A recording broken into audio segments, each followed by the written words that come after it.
Storm Freak has it in his hand now. That's me. Handed it to Kobe. Clean handoff as well. We're ready to cast this game. OpTic Gaming and Golden Guardians to close out the day. And GGS to a sad 0-4 start, but what a time to turn it around when OpTic Gaming has just switched their lineup back around, Arrow back in the country, and you figure maybe they're not as practiced as they would be at this point, and this is your time to strike and start to turn things around. That's the hope for Golden Guardians here. OpTic off to a pleasant start with an academy-heavy roster at 2-2. They can improve to 3 here. Yeah, I mean, there's a couple of ways of looking at it, right? The analyst test was like, oh, you know, what if, you know, making these switches and then they lose, everyone's going to flame them, right, for changing something that worked. But you can also look at it like, oh, they have practiced with this team also, and they decided this team was better than their team that started 2-2. So this would be a very fearsome team that also other teams wouldn't have much info on. Sure. We'll see today, Freak, if it is going to be Golden Guardians' first win, or if it will be OpTic number 2's first win. I like the Dokla Wukong hover for the Alorum shout-out. I'm always a fan of people referencing each other, so... Will Alorum now always hover like, what, Yorick or something? Yeah, I feel like that's what Dokla is known for at this point. But Urgot grabbed right away. The Draven will be, 4 out of 5 games now. It's been banned away from Deathly, still not letting him play this champion. I feel like you would wait a bit for Silas here, but maybe you blinded. I don't know. Nope. Sion, Hans is on a tank duty. We know the Urgot can move back and forth. Sion is almost always top lane, though I have seen it flex before.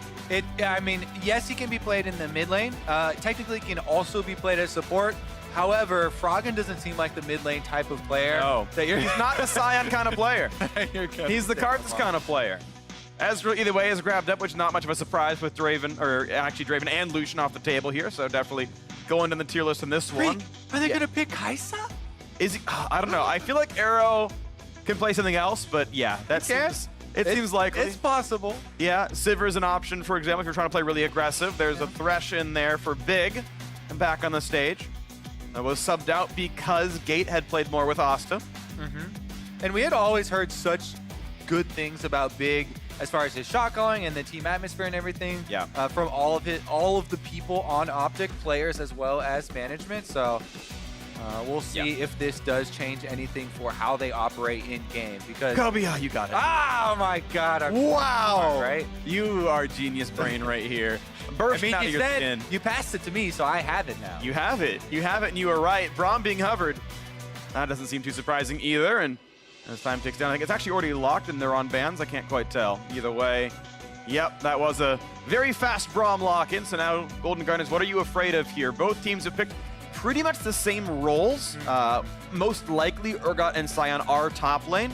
And Golden Guardians get first dibs on pick, and they're banning away junglers to try to pinch down Meteos. Interesting. Yeah, because, okay, so there is a debate going on right now about the type of jungler that you want for pro play, right? A lot of people in the camp of Lee Sin and Kha'Zix and things like that, especially in LCK, seeing so much success with these early game. You snowball your lanes, you mine some turret plates, you get early dragons, and you snowball the heck out of the game. However, our games in North America have been going much slower on average than those games. And when you start to take that into account, then you have to think about, well, the jungle experience for camps later in the game has been taken down. So some people are opting to go with those things like the Nunu that we saw already, the Sejuani that can operate very effectively as tanks without much levels, or even things like the Ivern that were hovered, not picked today. Yeah. But, you know, that is definitely something that can be thrown around if you're expecting the game to go, you know, longer. However, I still think that the best way to play right now is to pick your Lee Sin or play your fast. Finzao, your Camille, play fast, get your ganks off for your laners, get your laners rich off of turrets. Okay, well, Golden Guardians to get first dibs, and I'm assuming jungles they can counter-pick the solo lane here and make sure they know what Crown is playing. Nocturne is the hover. It's been grabbed. Freaking Yasuo ban against Froggen, too. I would like to see the scrims where that popped off. Because that is something that I would definitely like introduced back into pro play. But don't worry, next patch is in. Yeah, for sure. Yeah, next patch. We're on the docket. Nocturne again, as you said though. Again, they have Ezreal long range ultimate as well as Nocturne can jump on somebody. Ooh. So we shall see. Is Meteos of the same opinion? I believe I believe he is. Okay, so Kha'Zix coming through. Last time I remember seeing a lot of Meteos Kha'Zix was back when you went Hex Drinker, R Evolve, and it gave damage reduction, and he would be a bruiser. Yeah. Of course, more of an aggressive champion here, and this could be exciting. Waiting to see what comes around. Now, OpTic have a decent front line with Thresh and Urgot. They don't have the best of engage, though. I think they need something to lead through and give the space for the Kha'Zix, unless they have some way to kite back. But no, Lissandra makes a lot more sense. Crown back on Liss in the mid lane. And now that means the Karthus comes through! And it turns out Froggen is the kind of guy to play Karthus. I got the ball back, Kobe. There you go. Freaks got it too. Karthus picked up for Froggen. Premier farm player. Perfect champion. Now, are we going to see a last-minute swap? Nocturne mid into Karthus jungle, Freak? If Vedius was casting, he would say yes, but Vedius is wrong. Froggen back on the card. He's going to farm as much as he possibly can. And I wonder how much he's going to get ganked, because Lissandra Kha'Zix can definitely put damage on that champion, can pick him off. But, I mean, if it works out well, though, you've got 3 globals on the Golden Guardians roster. Contracts goes in, Froggen will definitely join, and someone's dying. And let's give some history for people who haven't followed Froggen for his entire career, which, by the way, spans like 7 years. He has always been a huge proponent of Karthus, even into matchups like LeBlanc back in the days when LeBlanc was before the rework and she was extremely OP as assassin. He was of the opinion that you can win this with Karthus, with well-placed Skittles on the ground. He can see us from very far away. He can take deaths, but still get farm and still be extremely relevant for the team fights for later in the game. And I'm very curious to track this. Of course, he's going to take Dark Harvest for that execution damage on his ultimate, and we'll see if they can actually combine it, because a Nocturne is one thing, but a Nocturne backed up by this giant beam of light coming from the top of your screen to execute you after he deals, 75% or whatever of your life, means that you don't have much time to react. Well, we'll see what the reaction is as OpTic Gaming and Golden Guardians hit the rift here for our 5th game of the day. GGS hoping to get themselves a win. OpTic showing their intended roster for the first time in the LCS 2019 season. And for a word on OpTic's new lineup, we've got a word with Zabutin. Thanks, guys. Zab, we finally get to see the intended OpTic roster. What can we expect from the team? I think the team is really well prepared. I think there is a lot of talent coming in, and I'd say we are a 10-man roster, so it's the starter roster, but it's just, I would say it's just another game. There's just a lot of talent all across the board, so I expect us to be very strong. What do you think is going to give you the winning edge today? Jungle mid? Well, Zab, thank you and best of luck to you. Back to you guys. Concise answer. Jungle mid. There you go. Jungle difference here in this game, Freak. Honestly, it's my expectation as well. I said it in champs, like Lissandra Kha'Zix should be able to brutalize a squishy champion like Karthus, and he's not running cleanses, only the flash for the way out. Brutalizer was taken out of the game, Freak. Serrated jerks even more damage, Kobe. But thank you for the reminder. I knew you would appreciate that. Yeah, though. of course. Meteos back in the LCS, as you can see. That was his last game. Contracts always is in his jungle already. And I know that is one thing Meteos hates the most. People invading his jungle, leaving wards behind. GGS won't find anyone, and they'll just get the clean steal. I believe Guardians weren't spotted coming in, although you're going to figure this out really quickly when these guys walk by. You're like, huh, why are they coming from my red buff? And then big... I'm sure they were up to, nothing nefarious. No, not at all. In our own jungle there. Just a very nice, Ezreal Braum strolling through. Meteos has figured it out. They told him. They saw the bottom lane leave, so it is going to be split. And those Hewitt contracts help him wave clear. Aww. All right. He's going to go for the Scuttle here. He was seen over the Ghost Poro, I believe, from Meteos. And he didn't actually scare it away. He didn't go into the bush to scare it. This is amazing for Kha'Zix. Let's see if he can actually get it, because isolation damage is so big, huge. No smite for Meteos though, so it's gonna be hard to steal. Contracts will not get level 3 off of this Scuttle Crab, but Meteos just decided he's gonna go the long way around. I think it's in large part due to Froggen pushing mid lane. Whenever I'm thinking about those jungle 1v1s, yes, it is nice to have the bush advantage for Kha'Zix, and you get pure isolated damage on the Nocturne. However, biggest difference is, can my laners come to me first? Because that's going to really ruin your day, and Froggen was pushing. I really do wonder if that was fightable, just because you can look at the crab and know the fear got burned and say, oh, its armor is down to 10. He's definitely got it on cooldown. But Even- the risk of Froggen, of course, I understand. Yeah. So that's I my know. catch-all, because I have literally been there, and I've taken that fight. Ah, he's got no fear. Yeah, and then I'm just get pissed when the enemy mid laner comes in. I'm like, oh, well, you know, I am pissed that he came, but I should have looked at the minimap. The minimap is easy. It really is your fault if you take that fight. Good to know, junglers. All right, well, contracts level 3 here with the camps being cleared away as we watch as Hanser's going to try to lick his wounds for now. You don't expect to win the matchup as Cyan versus Urgot, and you're going to do what you can to farm and hope you can trigger Grasp once every 7 minutes here. Quick pop on the Scryer's Bloom's going to spot what Contracts is up to, but these junglers are basically trading blow for blow. It's very, very close. Yeah, a lot of damage towards Hanser. He knows he's not going to... Oh, just kidding. Has to burn Flash. Wow. All right, Freak. Overestimated what he could do. He got to proc his Grasp. Yeah? He said 1 every 7 minutes. All So right. was it worth it to take It wasn't. 300 damage? No. That was... You get like definitely rough. 5 health back for that. Stays forever, though, so Yeah. as long as he doesn't die or be punished for his flash, you know, he's farming up these minions That never happens. very well at his turret right now. He's got all the ones that I saw. Lost one. Oh, it's close. Oh, 2. Ooh. All right, that's decent. That's decent. He's equal CS. Yeah. Under turret equal CS, I think it's reasonable. Sadly, only got some casters, so his minions were worth less individually. Really minor point. Doesn't matter too much. It's the mid lane that we care about, and it's +6 right now as the cannon goes down. Froggen so far feeling good, and the first clear for Meteos was mostly tracked, and so no first gank comes through. Yeah, It really matters when they hit 6. they're actually mirrored right now. Contracts on top side is on a ward, though. As you're saying, he's definitely getting tracked. He knows he's being tracked. Galaxy Brain. Galaxy expansion.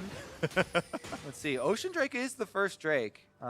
Definitely worth fighting over or sneaking. So big, really good job here, early clearing this ward. Golden Guardians had placed this because there's a huge advantage for blue side in early dragons. And of course, that is obviously the Blast Cone. Now, if you're playing a champion that can solo it, there are plenty of them in the game right now.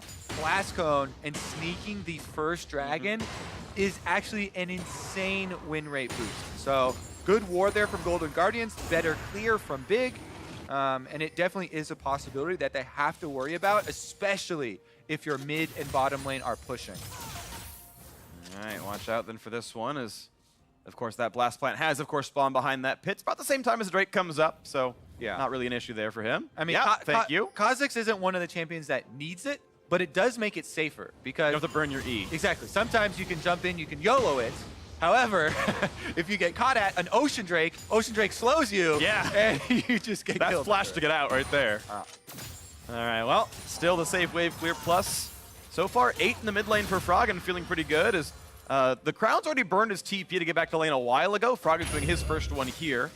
I should have enough for, I want to say, Catalyst. And we'll wait as he's going to still wait around. Yeah, 600 gold. He's close to Catalyst tier, actually. A little bit after this wave will be enough. I think it's 1850 to do the whole thing. And not quite as much money as he has right now, but he's still going to be in a good spot if he wanted to go for the fully stacking build.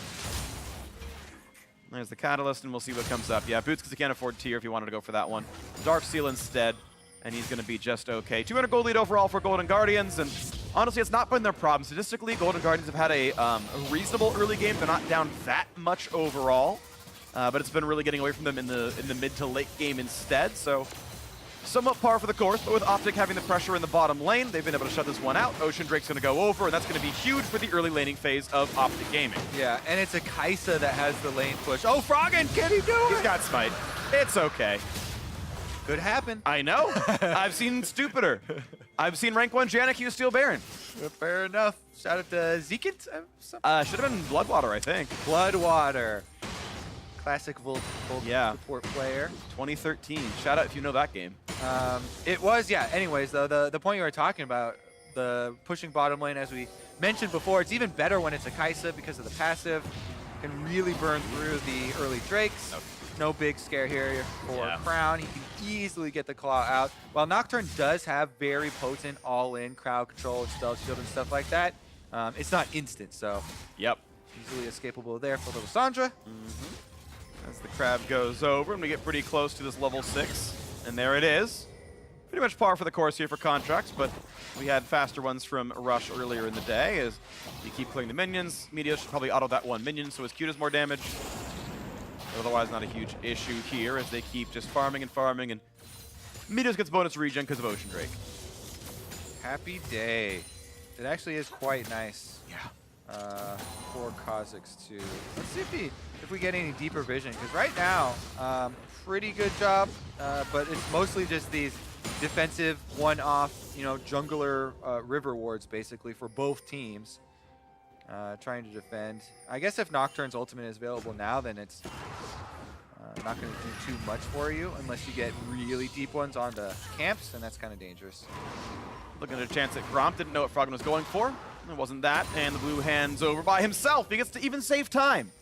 He's allowing Contracts now to leash for him. What a good teammate Froggen is. I know there was criticisms back in the day, back in his Echo Fox days. He's selfish, he wants all the farm. He saved Contracts in 20 seconds of his life. Definitely appreciated as a jungler. Blue look can just be taken by himself for the solo laners. Froggen also very happy to continue to farm up. I don't think he's been trading a lot. You see, I don't even think he probably would have been able to stack any Dark Harvest yet. Yeah. Total damage to champions, 47. Yeah. Hasn't traded at all, basically, yet. Maybe one auto was done. He fought Crown in the river once. He, wall pained him and hit a Q or something. Okay. Ooh! But it certainly wasn't at low enough health for Dark Harvest, so not able to get any stacks just yet. But I'm looking forward to it. The Karthus ult plus Nocturne ult is so much damage, especially for bottom laners here. If you go all in, now that bottom laners are level 6, you can burst them down so quickly. They might be looking. You can see this Kha'Zix sitting in that mid-river brush as the Nocturne is farming. You can see Froggen playing pretty far back. He's tucking the right side, which is the correct side to sit. He knows he's away from the Kha'Zix doing so. But the control wards are in. Okay, there we go. 184. He's tripled his damage to champions this game already. Nice. Froggen is scaling up his stats. Look at that early health potion chug, too. He wants to fight. Big damage. Contract's at half HP. He's going to find the fear. He's going to get away. Doesn't get killed by the all-in, but Meteos presses R. He's going in. Blast plant. He's going to be fine, but Contracts is forced out. Yeah, that's the early Q evolve there for Meteos. Kha'Zix's going to have a huge advantage in the early burst. Scares him out. No summoner spells blown, though, and that is just the Kha'Zix ultimate down. That's a forced recall out of Contracts, buying a bit of time for Meteos to do what he wants, but it is an ulti-less Kha'Zix, so you can argue that's only maybe worse for OpTic. I want to point out the Dardoch iteration of OpTic was 100% first blood rate across their 4 games. They won 2 of 2, but they did get first blood every time, and somewhat of shoes to fill. Certainly OpTic feel like they are stacked jungle-wise. I think both Dardoch and Meteos are absolutely excellent players. Completely agree. OpTic definitely got a lot of good pickups, and they got a lot of good pickups kind of late in the offseason too, I feel like. Yeah.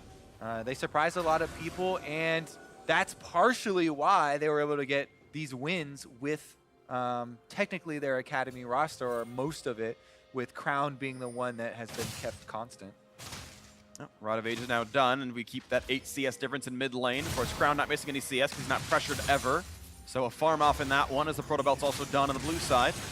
Top laners fighting back and forth. Hanser still actually doing just fine. He's completely equal. Actually, he's slightly ahead in CS with more to gain, so that's going to feel good. Here's the dive in the mid lane. The ulti's stacked up, and there's the first blood. Crown sets up alongside Arrow. All right, they were able to lock him down. Flash used by Crown to hit it onto Froggen. Bottom lane roams up.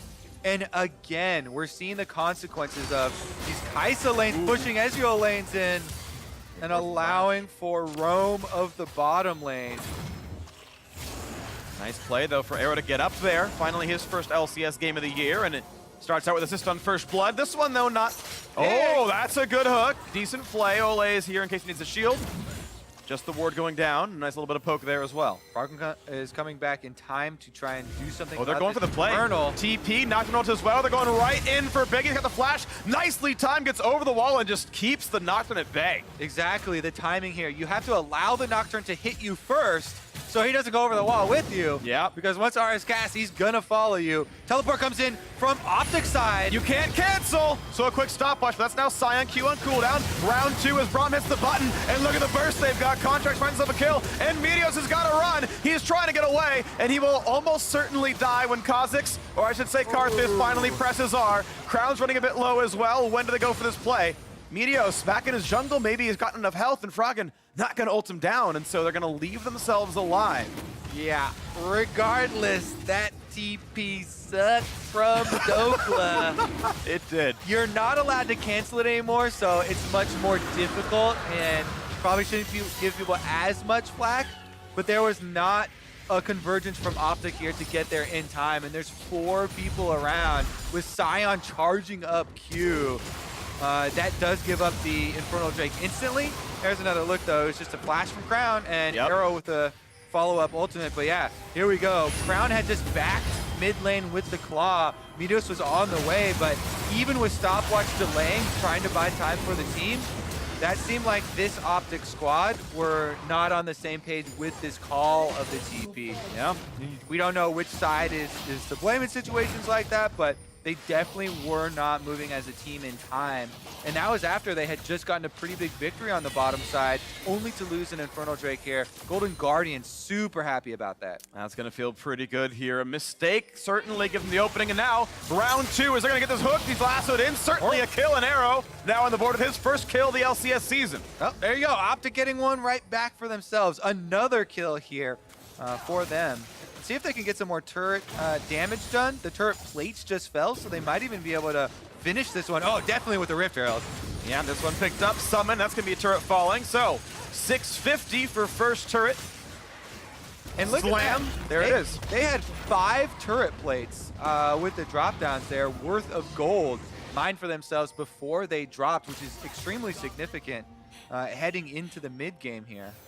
Yeah, a lot of that from Urgot, or at least one of them from Urgot in the top side, and looks like 2 in the bottom lane. And there you go, get that spread across them. But it's still only a 900 gold difference in Golden Guardians, arguably with the better Drake. It depends sort of on game state, technically. You can out-regen Infernal in the long term. Either way, though, it's a close one. We're going to wait to see if OpTic improve to 3 and 2 or Golden Guardians get on the board. Meteos keeps clearing away in this jungle, and we'll hand up a blue to Crown before too long. Spam of pings here from both teams up on the top side, because there's all these control wards here that both of them could see. And Golden Guardians are going to be the first ones to move in. They take control of the river for both sides, actually. And this is going to be a big deal as far as the transitional plays, because even though Golden Guardians haven't taken a turret, being able to set up Nocturne Karthus combos, Karthus is now level 11, so that ultimate, we still haven't seen it yet, Freak. Nope. And he doesn't have the Dark Harvest, any Dark Harvest charges yet, but he's got 2 now. He's actually found a way in on some of those team fights, yeah. And they got that 1 kill with him nearby, so he managed to stack up a little bit. 521 damage for the ultimate, plus the 80-ish for Dark Harvest, depending on the AP ratio and everything else. So certainly some burst is available to him. Wait if that happens. His Crown could stop a recall, and they trade long-range tools. Scuttle Crab on the bottom side. Looks like, since it's completely dark, should be a pretty easy pickup there for contracts. So many of OpTic showing on top side with these control wards that they just placed here. It's kind of an exchange of vision in the river. Now OpTic moving in, sweeping out everything Golden Guardians just put down. But not going to be a very big push as they pull off of that app as well. Okay, still the docile mid game then. 16-25 into the game. Farm leaders, of course, the mid laners. It's a fairly uncontested matchup. There was the one good gank. Crown went for flash ult. Got Arrow to follow in, and they farmed 450 off that play. But otherwise, not a lot of aggression's been happening here. A couple of attempts for steals and buffs trading hands. That Rift Herald, of course, getting OpTic, that extra gold that puts them ahead with that turret falling. And look at Contracts kind of hovering here behind the duo, pushing up, waiting to pull the trigger if anyone jumps down for any sort of conflict. They really should be able to make use of this. Currently, some spell pen picked up by Froggen. I was looking for the boots. Or actually, no, that's not even the piece anymore. Yeah. No Oblivion Orb. Going longer team fight, no spell book, or no spell boots either, Sorcerer boots. Yeah, Leandries lets you kind of sit front line, press E, and burn things down for a while. Okay. So far, they're going to be all right with this one as Ole gets rid of one of the wards, makes sure there's none left, and they go back to the mid lane farm, and Ole can take up some of this when given the chance. Now they're going to go back to the side. They found Kai'Sa. Good flash over the wall. Down to half HP. She's safe. 2 ults down for a flash. All right, that was a very anticlimactic first Karthus ultimate there, Freak. Yep. Doesn't get much damage, doesn't get anybody low enough for Dark Harvest either. Oh, it's right. gonna be just a bush camp instead. But it's Arrow at half HP, right? And they're all covered in pixie dust. All right, well, they're going to try for this play, and they're going to see how much a low-health Kai'Sa can contribute here, but they're missing 2 ults, Golden Guardians. That's enough to say, nope, not even an attempt right there. Out they go, and GGS picks up Ocean Break. That said, mid-tier 2 is under fire. It's just simply OpTic saying, we'll go for that instead. They've got demolished, they've got some damage. Chunk comes down, and that just might be several hundred gold coming to their pockets as trade for that Ocean. Yeah, I mean, not just that, they're still hovering around. Crown on the possible flank with the claw over the wall. Hancho, though, just goes bottom side. Maybe he can do a decent amount of damage to this turret. He's going to need one more wave. It's nearby, and no one has yet come over. Find the recall out of Lissandra. But yeah, Hancho might get a couple hundred health down here as Dokal walks over. We'll see if he wants to spend the time. As the cannon minion goes down, he can walk up. One. Not even a punch. Ignite early, just get a spellbook back. And gets the entire wave. All right, gonna have to wait for cooldowns on Golden Guardian's side. They want the Nocturne and the Karthus available for attempt number 2. Attempt number 1, while we say it was anticlimactic, they got the flash, right? Yep. There's a flash off of Arrow. The Kai'Sa is the prime target, so you just wait for your cooldowns to come back up, and you go for that target again. Everybody on Golden Guardians should have a bead on Arrow. They should be tracking him. Yep. That is where the next play should go. And it's a 2-minute window between Requiem backup and Flash being backup. So that's the time you're looking for. At about 20-30 into the game is when that timer opens, and 22:30 is when the Flash comes back. So that's the mark we're going to look for when they might go for round 2 on killing the bot laner. Yeah, I mean, of course, OpTic should be very well aware of this. Oh, of course. Their main goal is to protect him, so keep your eyes on Big. The Thresh will be constantly by Arrow, looking to feel for him. A little bit of damage out from Crown, a little bit of trade out for Deftly, who so far is farming okay. I know talking to Deftly, he's felt pretty bad about the start for Golden Guardians, that he's been surrounded by so many of these excellent players with LCS titles or Worlds experience in the last couple of years.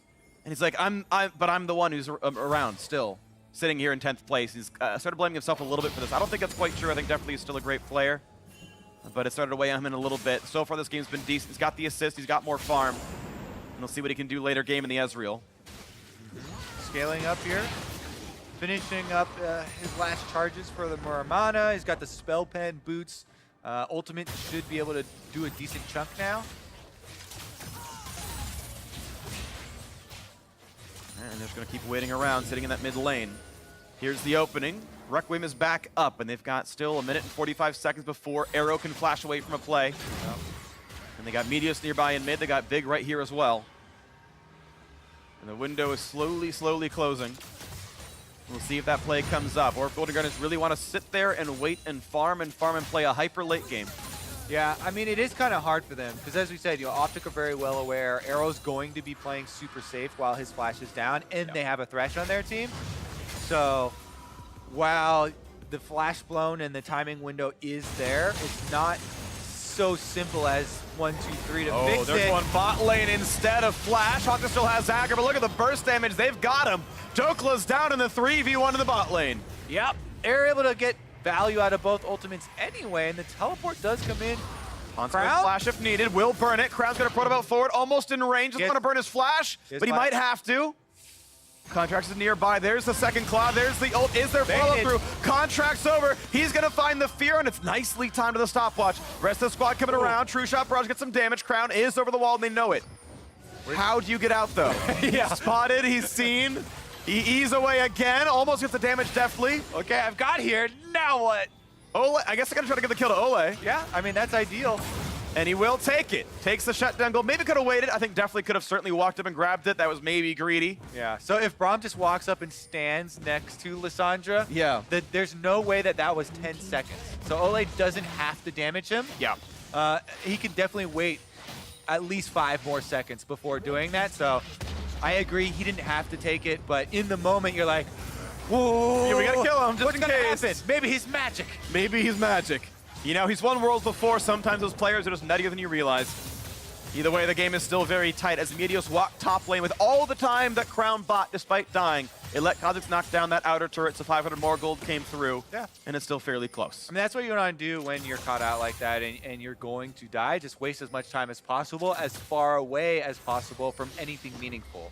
So he basically gets 2-3 members of them back to their base, chasing for the kill, while the team gets not exactly the full value, but a decent amount back. Still pretty decent here, so this is the game.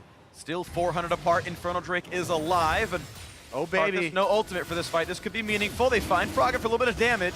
Big slow. Lissandra looking forward, does not pull it in. Now on the bottom side, they found Dokla yet again, half HP onto him. The burst coming across, and they again knock down Dokla. The Urgot is dead, and will Meteos try to steal. He jumps over the pit. He's gonna try to find that play. He's gonna jump back out, and now is set for Flash. There isn't a way back in. And he's not going to burn that summoner spell. This Drake will be picked up. And now the fight on the left-hand side as Froggen finds a solo kill on the Big and walks right back into mid lane. Froggen just walks at Big, finds the solo kill, gets the Dark Harvest stack. They get the dragon. This is a double Infernal Drake Karthus, by the way. Fully stacked Rod of Ages. Now the Liandry's is complete, as well as the Sork shoes. So not only is it going to do that build up, ramp up damage with the Liandry's, but he also has some spell bend. Definitely scaling. Let's take another look. Nocturne Ultimate was used at the isolated target. That's how you want to use it, right? OpTic are all split up. There's no way they can get to Dokla. So even though it's an Urgot that is fairly tanky, Golden Guardians take full advantage of the split. They get the kill, and then they force Meteos out of the Dragon Pit. But look at this, yeah, Big was waiting around with the Lantern so long. He was like, oh, you know, maybe Meteos will want to flash in there and he can take the Lantern out. Yep. That waiting for the Lantern and not wanting his Lantern to leash caused him to just stand there, and he did not respect Froggen. Well, Dark Harvest stat count 5. Slowly scaling up and feeling good about it. 1,200 gold lead plus the double Infernal Drake. Golden Guardians certainly ahead in this game, poised to maybe find their first win of the LCS season. A lot of people thought that maybe this could be a playoff team with their pickups, but it was a very, very slow start. And no one's ever made it in the modern era from a 0-4 beginning, but looking maybe like they could do it with at least one win on the board and a lot more to play, and they can hope. OpTic Gaming back with their intended starters, and it's a bit of a rough one here against Golden Guardians, a winless team, but more League of Legends to be played. Bottom very, very low, almost dead. And as the map resets, Guardians have yet to pick up a turret, more than one, I should say. OpTic have knocked down several. And they'll wait, as now Baron is probably in the eye of most of these teams. We've got a ways to go until the first, or the next Drake comes back up. It'll be the third Ocean. Yeah, Crown is split pushing right now, but he doesn't have teleport. So OpTic are making the call to just give up mid-turret right now. They don't want to force this fight, and they're going to try and...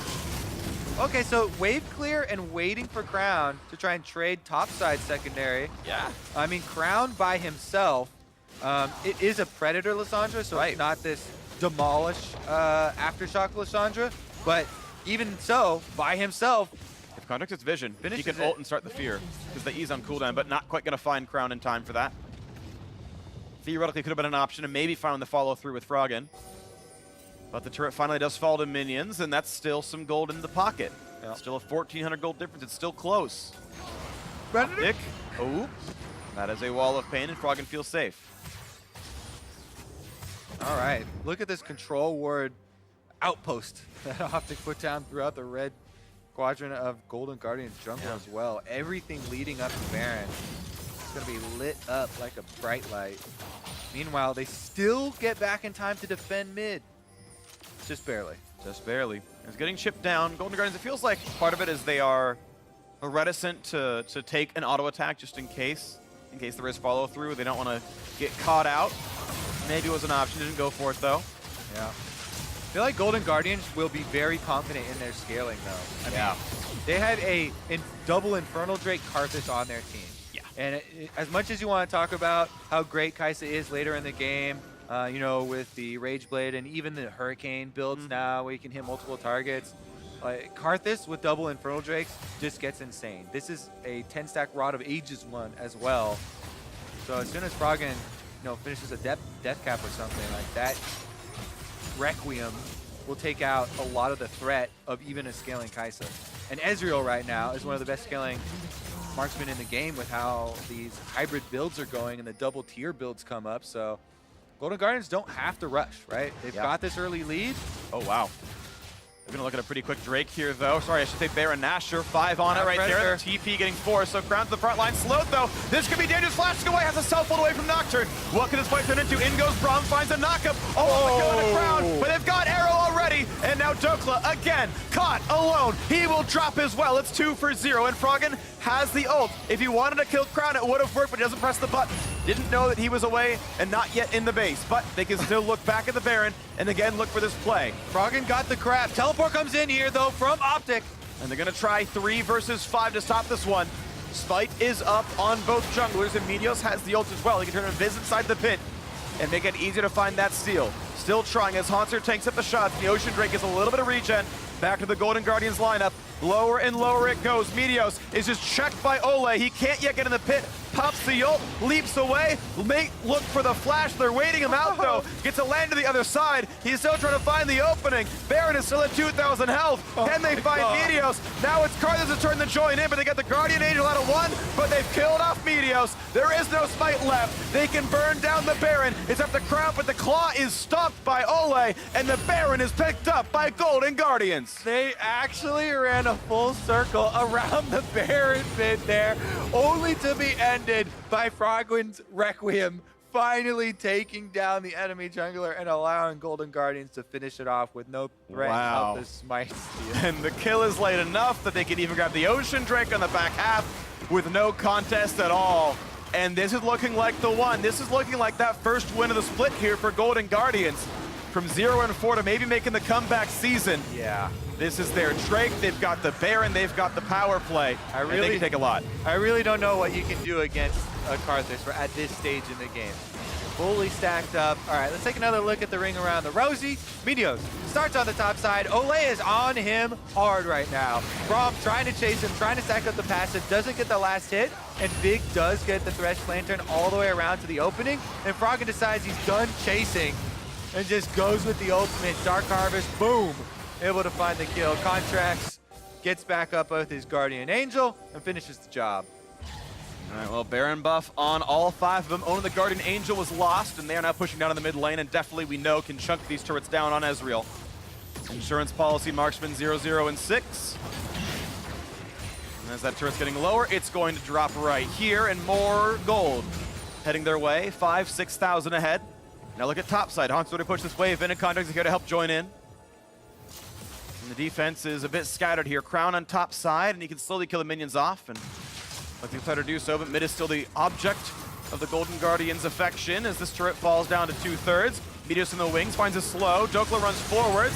Not yet going back on him, and here's the Braum multi in the front line hook as well, and oh, it's Crown. Looking forward, gets a self-ult down. The fight continues 5-on-5. Haunter splits it in the halves, and Crown buys 6 more seconds, but he's still gonna drop down. 1 kill picked up, and Froggen stays alive, can easily kite back for an ult later on as well. It's Dokla getting low. Is it lethal? No, it's not. He's tanky enough, but it's enough to push them off the base, and the inhibitor is gonna be laid open. The inhibit self will fall on top.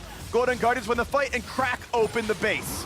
Did he just activate his shield? Because he doesn't even have that much MR. I think he just had the Negatron cloak right there. Seemed like he was able to almost fully negate it. Regardless, it doesn't matter. Baron buff is still on. GGS marching forward.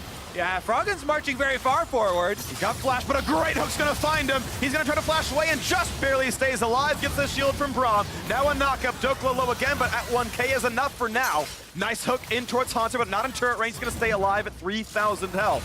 Arrow's still around, but can't burn down that tank despite being at 3 items. The siege might continue. Another shot comes in for Ezreal as it's getting lower and lower. Froggen TP's back into the mix, and this turret is not long for the world. 30 seconds of Baron power play. Froggen really goes forward and pushes back Dokla. And they look at yet another inhibitor to kill. And why could you even defend this with the Baron power play on? So it's Carol on the front lines, and he gets shut down right away. A slow in for Haunter. Big's gonna drop as well, and their eyes are on the prize. Golden Guardians might get their first win of the year. The shields come up, and there's not a lot of defense left to stop them here as the turrets are going to fall. OpTic will fight valiantly, but how could they possibly do it? They're outnumbered, they're outgunned, and there's simply too much to be done right here. As the snipes come through, a stopwatch buys a second, and some heroics out of Arrow, but he's still alone, flashing away, still dropping. Golden Guardians get their first win. When Froggen joined this team, one of the first things people were asking is, but can he play meta, or is he just gonna play Froggen champions? Well, Karthus right now is mostly played as a jungle champion. He picks it up, he scales really, really well, gets enough damage here. Golden Guardians with their first win, very, very big opening for them. Contracts on the Nocturne, able to combo very well for themselves. And they were patient around the Baron, waiting out all possible chances of a smite steal, allowing them to secure this game. And this one of our fastest games that we have had for the whole split. Yeah, actually, a pretty convincing one, honestly. They looked solid for most of it. It was close, certainly, for a lot of the early and mid game, but it really did turn around. Once you got to the mid-game team fights, they got the globals in, they found those snipes several times. They just looked at the Urgot split pushing and said, Nocturne Karthus, that's enough to find that kill. They found the ways to crack open that game, and finally smiles on their faces, Golden Guardians. They revamped the roster, they added some new talent, and they got to feel good, at least starting with a win finally.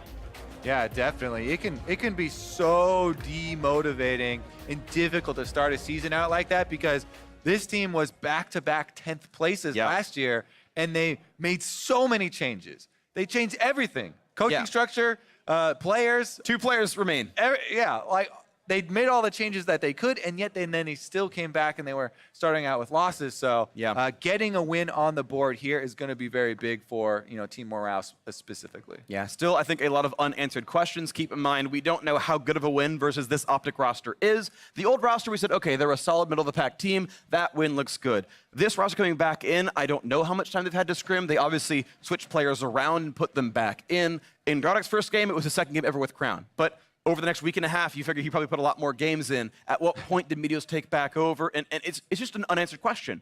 Exactly how good is this OpTic? Did Golden Guardians get better over the last week? Did OpTic get worse? And they're hard questions to answer. We will see more, of course, of both these teams tomorrow. They both play much harder teams. I think Liquid and TSM are those respective opponents. Those are tests. Those will let you know what those caliber of teams are at. But otherwise, it's still good to get a win. Yeah, I mean, it's always nice to start out the weekend that way, because as you said, those 2 games tomorrow are going to be so difficult. But specifically for Team Liquid you talked about, right? The team, they're undefeated right now. They look like undeniably the best team. The first team that is able to take a win off of them is going to get such an unreal confidence boost. So. Massive brownie points we can take down Liquid. We'll see who can. There's 5-0 so far, but not 0-5 in Golden Guardians. So for more on his first victory of the year, Ovly is standing by with the Golden Guardians mid laner. Thanks, guys. I am here with Froggen. Congratulations on finally picking up the win for Golden Guardians. What was the team's reaction to just smashing OpTic's Nexus? I guess we were happy. Guess you were happy? Boosted morale, or? I guess we'll see, but pretty happy feelings right now, I guess. Pretty happy. So just kind of looking at the split so far for Golden Guardians, you guys had a hyped roster coming into the split, but had a little bit of a slow start. What do you think was holding you guys back? I don't know, it's hard to say. There's just something that's not really transitioning from scrims onto stage, and we're still trying to figure that out, and this is a good start for it. And now, when I saw you pick your Karthus pick, I got personally excited because it gave me flashbacks to all of the times where you were just destroying and breaking every single CS record. I believe the last one was in 2016 with Gangplank, but then in 2018, you took a little bit of a break, and I was sad to see you go. So what was your motivation for coming back and competing? I never really wanted to leave the scene, so I didn't really need motivation to come back. I always want to compete. I've been competing in sports since I was 6 years old, so it's just something that I've always been doing, and I enjoy it. Is there anything that you're trying to set out and prove with your return to the competitive play? No, I just want to win. I mean, I always want to win. I'm not really trying to prove anything. All right, well, Golden Guardians' path does not get easier from here. Tomorrow you take on TSM. What are your thoughts going into that match, and how are you guys going to pull off the win? I think it's going to be about the same as this game. We just have to focus on our own things and focus on how we want to play the game and what we have to do in order to win. Because obviously the first game, they did not look good at all. So we're just focusing on ourselves, and I don't really think the team we're playing against matters a whole lot. Well, Froggen, thank you so much, and congratulations again on your win. That's it for us here. Back to the State Farm Analyst Desk. Not winless. Not winless. Thank you very much, Avli. Just wants to win, and win they did here over the first time out for this OpTic roster, the intended starting roster. But Golden Guardians, we said, they have to turn it on today if they're going to turn it on at all when it comes to this spring split, and they did pick up that very necessary win here to move to 1-4. I want to talk about how they did it, though, starting with the composition that they drafted, because we have thrown some criticism at them in the first 2 weeks for their champions slate. Yeah, I mean, they've had some very greedy, selfish drafts where people are very focused on their own lane. Here, Sion, obviously a team pick. Karthus, not really a lane-dominant champion, more of a team fighter, though you could argue still be like a little greedy that it wants a lot of gold. And then Ezreal Braum is one of the most safe and team-focused lanes around. So I thought they drafted a really nice comp, easy press R kind of team-fighting win conditions. You can either engage with a Sion or the Nocturne, follow up with Karthus, Ezreal snipes, and it's a pretty nice comp, even if it's a little off meta. Yeah, I just think that when you are struggling, you should minimize all the complexities that you can, right? This is something that you can control. You can have very simple win condition, fairly simple champions that you're playing, and then you focus on some of these more complex factors that are out of your hands, that are always going to be in there during the game, controlling minion waves, vision, all these other things you have to deal with all the time. So by limiting some of those factors that you can control, I think it makes it easier to focus on what you really need to work on, and I think that came across somewhat. You know, they were able to really execute and get a win. Focus on those fundamentals. Once you get a handle of those, you can start looking to increase the number of pages in your playbook. For the side of OpTic, what is our thoughts here on the composition drafted for a roster that's hitting the stage for the very first time together this year? I think their comp is mostly fine. I was a little uncertain about the Predator Lissandra. I think, you know, given the fact that they don't have a true tank, having the extra bit of survivability that an Aftershock Lissandra can bring would be very helpful, given that this is going to be such a team fight centric game when you see these comps. And the Predator is much more early game focused roaming, I assume. So yeah. I would have preferred Aftershock. That's about it. Yeah, I mean, I think Aftershock is going to be the more standard. It's always going to work in some way. It's going to add something. Yep. But as we talked about, I think it does make some sense when you're looking at across the board. You should have pushing lanes. You know, the Lissandra should be able to shove in the Karthus. The Urgot should be able to push in. Even Kai'Sa Thresh should be able to push in. And then Lissandra can roam, can group up with the Kha'Zix, can look for picks in 2v2s, can go to bot lane, can do all these things. And I think Predator is supposed to line up with that to really get the playmaking working. And you have to be on the same page to pull that off. And it speaks to our idea of how Meteos and Crown should want to play together, right? This idea of the two of them group up and really just play the map and snowball advantages for their team. All that said, OpTic today seemed quite plagued by miscommunication, not syncing up in certain moments. This one in particular, Dokla had a couple of oopsies today. Yeah, very far away from the rest of his team. Maybe should have flashed out initially instead of instant hourglassing because you're still right next to everyone. Just gets popped up. Here, after a great dive by Golden Guardians, the late TP by Crown, he doesn't want to commit his flash ult right away, and he takes so long for his next rotation of spells that the shield comes back up for Haunter as well. So when he does finally drop his combo, it's once again pretty easily negated there. And so these kinds of mistakes, where we're talking about Golden Guardians comp having easier playmaking, you can punish these kind of mistakes much easier when someone, you know, mistakenly TPs in the middle of your team. And that's one of those ones where it's kind of in for a penny, in for a pound, right? Where they make the initial play and then it's, well, crap, I guess we're doing this, right? And then not only is it just a TP, it's a death. The stopwatch gets used. Meteos is trying to come in and bail him out. And similarly with the bot lane, not only is it a TP that's maybe too late, then he overcommits and he gives up his life, he gives up his flash, he gives up his ultimate, right? So there's all these things that spoke to them not necessarily thinking through the full play or being all on the same page. And Golden Guardians, as you mentioned, did a great job of capitalizing with the tools they had on the mistakes that OpTic made, and then played relatively smartly around the Baron. It was an extended kind of, you know, do-si-do, exactly, duck, duck, goose around the Baron pit, but they were able to make sure that they secured it cleanly without Meteos having an opportunity to steal back in, and that's one of the things you want to see from a team that secures those advantages. Hey, don't give the opposition that opportunity to come back into it. And relatively clean team fighting too. It's very easy for a Nocturne to press the R button and go too deep. You know, I think there's a good job of Contracts ulting like frontline a lot of the time. Like you would end up on the Urgot versus going way too far onto the Kai'Sa and then getting kited or something. Yeah, I definitely agree. You know, you can use that Nocturne ultimate even just for the chaos it creates in a team fight, and we're seeing a lot more players, I think, become more intelligent about how they're using this ultimate. It's not just turn off the brain, dive the back line. It's ult early, as you say, to create chaos, wait till the end of it, then maybe just ult for additional damage on a front line. And it's very situational, and I think it was used well in these fights. Now, of course, as we mentioned before the game started, the road for Golden Guardians here doesn't get easier. TSM, TL, their next two big opponents. So while this is a great win, and I'm sure will provide some momentum and a moral boost for the team, what do you think, or a performance like this, how does this stack up against the TSM or the TL? How much more do we need to see from this roster, you know, before we start saying, okay, they're back in that conversation for top 6 like we had in week 1 for this squad? I think they got a little ways to go. I think OpTic made the first initial play where they were able to kill Froggen, and then it kind of slowed down from there, and you saw a lot of these kind of mistakes by OpTic. I would like to have seen a little bit more about getting their own advantage, though to be fair, their team comp was not an early game team comp at all, and then they played the mid to late game out pretty well. So I liked what I saw, but I still think they're a step or two behind.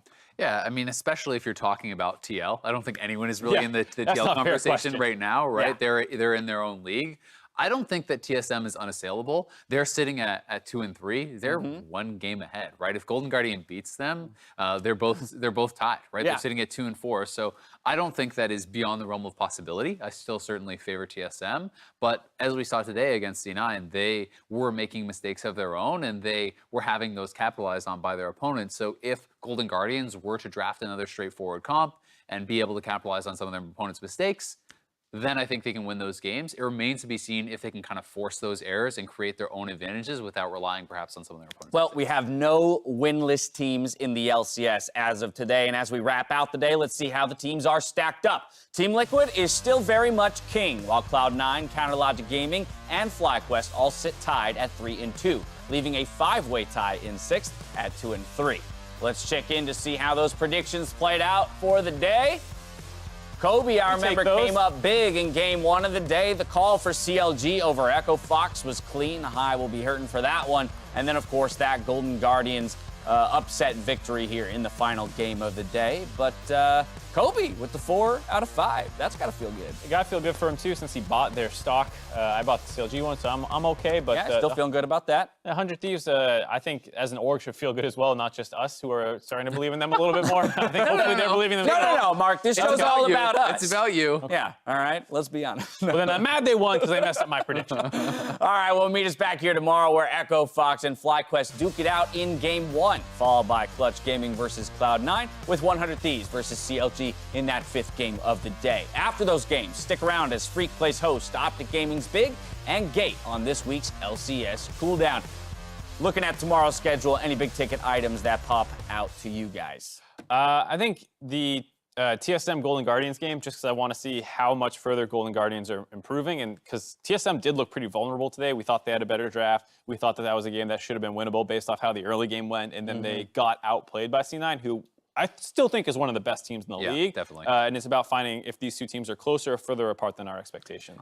And I'm still on Liquid Watch. I just think that watching this team who clearly has looked the best, you're kind of trying to pick apart and see, okay, where are their weaknesses? Where are their holes for them? You know, are they going to drop games? Right. I think that's kind of an exciting story to follow. Arguably had their closest game of the split, so today, and even still looked dominant. So the question remains, will anyone be able to hand them a loss this split? And if so, who will it be? If you need, or if rather your need for professional play has yet to be sated, there's always the LEC broadcast taking place just after the show, where our European brethren broke records in Game 5. G2